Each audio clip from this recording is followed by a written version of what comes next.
मेरे साथ यहाँ पर जुड़ गए हैं, जाने माने वरिष्ठ पत्रकार हैं। अजय जी, बहुत स्वागत है आपका टीएनपी न्यूज़ में। जिस तरह से लगातार देखिए नेपाल में हिंसा की आग तो भड़की हुई थी और उसमें तरह तरह के प्रयोगों की बात भी हो रही थी कि नहीं ठीक है, यहाँ पर जनजी बहुत ज़्यादा आंदोलित थे क्योंकि नेपोटिज्म था, जो यहाँ के राजनेता थे वो अपने ही परिवार को आगे बढ़ा रहे थे। क्या ये वास्तव में पूरी घटनाक्रम को पढ़ने के बाद जब आपने उसकी केस स्टडी की होगी तो आपको क्या लगता है कि क्या वास्तव में ये सिर्फ और सिर्फ राजनीतिक घरानों से ही जुड़ा हुआ विद्रोह था, या जो तमाम शिकायतें रही होंगी जनता की, जो विकास को लेकर पहले कभी लोगों ने सोचा होगा और जो उनके अभिभावकों ने देखा होगा, उन्होंने अपने बच्चों से घर में बात की होगी, तो ये धीरे धीरे हो सकता है कि 2 पीढ़ियों का जो गुस्सा था वो फूट कर सामने आया है? देखिए, आप जो कह रहे हैं उससे मैं सहमत हो सकता हूँ काफी हद तक।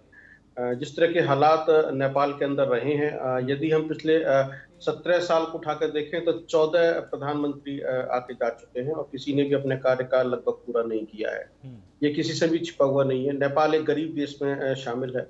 हम 1996 में जिस तरीके से का आंदोलन शुरू होता है और हम उसको देखते हैं, समझते हैं और 2006 तक चलता है, तो एक अस्थिरता नेपाल के अंदर हमेशा से बनी हुई थी और उसके मुद्दे हमेशा रहे। बेरोजगारी बहुत बड़ा मुद्दा रहा, जॉब्स को लेकर रहा, करप्शन बहुत बड़ा मुद्दा रहा।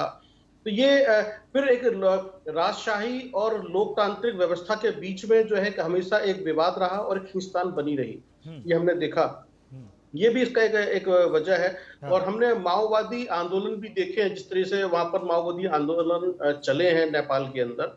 तो ये एक पूरी एक इसकी ग्राउंड है नेपाल की, जिसको हमें समझना पड़ेगा। अभी जब मौजूदा हालात पर यदि हम जो घटा है उसको हम देख के कहेंगे साहब कि नेपो किड्स की बात हो रही है या जॉब्स नहीं था या सोशल मीडिया बंद कर दिया, ये तो एक उसने उस आग में घी डालने का काम किया है। जो चीज अंडर करंट थी या सुलग रहा था नेपाल इतने सालों से, वो एकदम से फट गया। और उसके अंदर जनजीज की बात करते हैं, 17 साल से 14 साल से लेकर 30 साल तक युवा सड़क पर उतर आए और उन्होंने पूरा ये सत्ता परिवर्तन कर दिया, ये सब कुछ दिखा दिया। हर किसी का अपना अपना आकलन हो सकता है। तो मुझे ऐसा लगता है कि नेपाल के लिए जो है बहुत सारी वजह है इसके अंदर। एक तो राजशाही और लोकतांत्रिक व्यवस्था में लोगों ने कंपैरिजन किया होगा कि उस वक्त करप्शन कितना था, जो प्रति व्यक्ति आय है वो कितनी है, बेरोजगारी कितनी है, या शिक्षा की व्यवस्था कैसी थी, स्वास्थ्य की व्यवस्था कैसी थी। और आज जब लोकतांत्रिक व्यवस्था है जिसमें ओली प्रधानमंत्री है, तब क्या स्थिति है। मैं उन सब बातों में नहीं जाना चाहता कि वो 70 वर्ष की आयु को बढ़ा रहे थे या पार्टी का सिंबल चेंज कर दिया उन्होंने, या इस तरह की बातें की। वो ठीक है, हर पॉलिटिकल पार्टी अपनी तरीके चलती है और उसका फैसला जो जनता कर लेती है। लेकिन यहाँ पर जो मुझे लगता है कि इस पूरे जब असंतोष पैदा होता है, तो जिस तरह से कम्युनिस्ट या हम लाल सलाम देखते हैं, नक्सल देखते हैं भारत के अंदर भी, और वो जो है सरकारी व्यवस्था के खिलाफ या प्रशासन के खिलाफ एक विद्रोह होता है, आवाज बुलंद करते हैं। ऐसा ही शायद नेपाल के अंदर भी था कि फिर से माओवादी खड़े हो गए, जो असंतुष्ट लोग थे, जो देख रहे थे कि साहब हमारे पास में व्यवसाय नहीं है, जॉब्स नहीं है, शिक्षा व्यवस्था पूरी तरह से चरमराई हुई है, हेल्थ पूरी तरह से चरमराया हुआ है, हम चीन के प्रति की तरफ देख रहे हैं, ऐसा सब कुछ हो रहा है। उसने एक ऐसा जन आक्रोश के रूप में वो खड़ा हो गया और उसने जो है ये ठीक उस तरीके की बात हो गई कि जनता आती है, सिंहासन खाली करो, जनता आती है। जेपी आंदोलन में हमने नारा सुना था 1975 के आसपास में,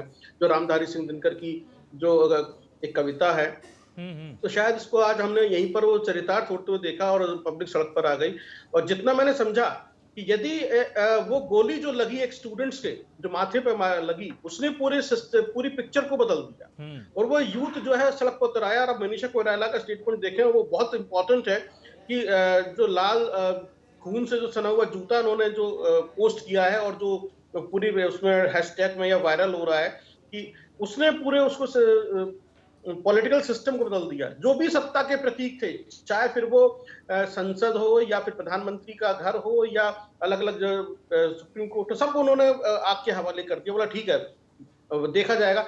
बाकी जो अवसरवादी नेता हैं जो कह रहे थे कि हम सपोर्ट कर रहे हैं या हम आपके साथ हैं, अब कौन पीछे हट रहा है, कौन आगे जा रहा है, वो पॉलिटिकल सिस्टम में कौन किस स्थिति का फायदा उठाना चाहता है, वो चर्चा का विषय जरूर रहेगा। हम उस पर चर्चा करेंगे, लेकिन इतना जरूर है कि यदि आप जनता की बात नहीं सुनोगे, उसको रोजगार नहीं दोगे, उसको वो व्यवस्थाएं नहीं दोगे, और यदि आप निरंकुश होकर उसको दबाने की कोशिश करोगे, जो गोलीकांड है, जो मैं गोली का जिक्र कर रहा हूं, एक जो स्टूडेंट्स को लगी है, उसने पूरी इस पिक्चर को बदल दिया। ना तो मैं अमेरिका का जिक्र करूंगा, ना मैं डीप स्टेट का जिक्र करूंगा, ना मैं चाइना का जिक्र करूंगा, किसी को जरूरत नहीं है। आपने अपने प्रदेश की जनता को कैसे मैनेज किया, कैसे उनको व्यवस्थाएं दी। वो नेपाल जो 29 साल से सुलग रहा था, कभी माओवादी आंदोलन में, कभी जो है राजशाही और लोकतांत्रिक व्यवस्था के बीच में, वो स्थिर हो ही नहीं पाया। ये उसी का नतीजा है आज हम, और ये हमें समझना पड़ेगा, अदरवाइज बहुत दिक्कत हो जाएगी। तो ये बाकी देशों की सरकारों के लिए भी है। यदि आप जनता की बात नहीं सुनेंगे तो हम लोकतांत्रिक व्यवस्था में जनता सड़क को उतर आएगी, सीधी सीधी बात है।